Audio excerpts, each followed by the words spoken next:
أهلا بيكم في حلقة جديدة من برنامجكم سايب أثر.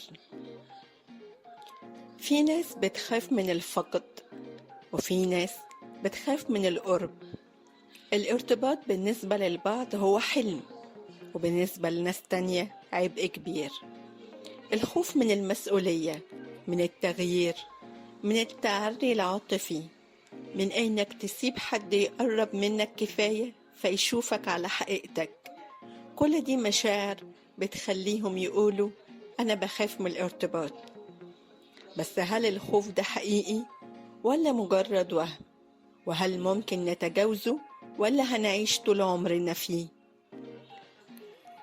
سارة 29 سنة، بتشتغل في شركة كبيرة مستقلة وناجحة. كل حاجة في حياتها ماشية بنظام، عندها روتينها وأصحابها، وحتى وقت فراغها محسوب بدقة. لكن في جزء فاضي جواها مش بتعرف تملاه. كانت داخلة في علاقة من سنة فاتت مع شخص كويس محترم وبيحبها بجد.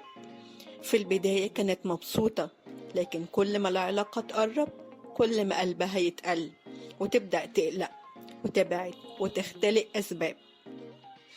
أنا مش جاهزة، أنا محتاجة وقت، أنا مش عايزة أظلمه معايا.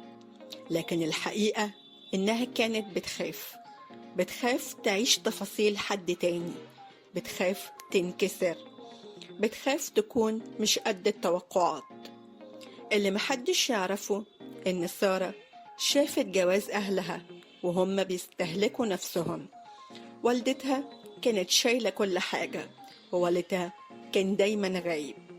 جواها فكرة إن الجواز يساوي فقدان للذات، وإن الارتباط معناه ضغط ومسؤولية هي مش قادرة عليها. وفي ليلة قررت تنهي العلاقة دي بدون سبب واضح. قالت له أنا مش قادرة، بس مش علشانك، علشاني. وقفلوا الصفحة، بس جواها لسه في سؤال بيدور: هو أنا هفضل كده على طول؟ الخوف من الارتباط مش ضعف، ده أحيانا بيكون رد فعل نفسي دفاعي. في نوع من الناس بنسميه تعلق تجنبي، بيكون الشخص مر بتجارب مؤلمة خلته يربط القرب بالأذى، أو اتعلم إنه لازم يعتمد على نفسه، فبقى القرب بيخوفه أكتر ما بيريحه. وفي ناس تانية بتشيل جواها صورة سلبية عن العلاقات بسبب اللي شافوه وهم صغيرين زي سارة، والذاكرة العاطفية بتخزن الألم وبتعيد تشغيله كل ما نحاول نقرب من حد، فنبدأ نخاف ونهرب من القرب علشان ما نتوجعش تاني. كمان العقل ساعات بيضخم فكرة المسؤولية، وبنفتكر إننا لازم نكون مثاليين عشان العلاقة تنجح، أو لو غلطنا هنبوظ كل حاجة. بس الحقيقة إن العلاقة مش اختبار للكمال، ومفيش حاجة اسمها جاهزية كاملة. في بس استعداد ونحاول، أو نية نبني حتى وإحنا مش مثاليين. لو انت او انتي من الناس اللي بتخاف من الارتباط، اعرفوا انكم مش لوحدكم. الخوف مش معناه انك ما تستاهلش تحب، او انك هتعيش لوحدك طول العمر. بالعكس، الخوف دليل على انك بتفكر وبتحاول تحمي نفسك، لكن ما تخليش خوفك يمنعك انك تعيش. ابدأ من نفسك، افهم جروحك واتكلم عنها، ومع الوقت ومع حد يستاهل هتلاقي انك بتطمن.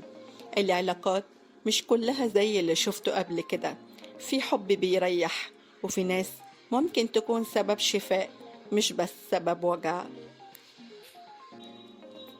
سؤال حلقتنا النهاردة: هل حصل انك انسحبت من علاقة خوفا من المسؤولية او من القرب؟ ولو حصل، ايه كان السبب الحقيقي؟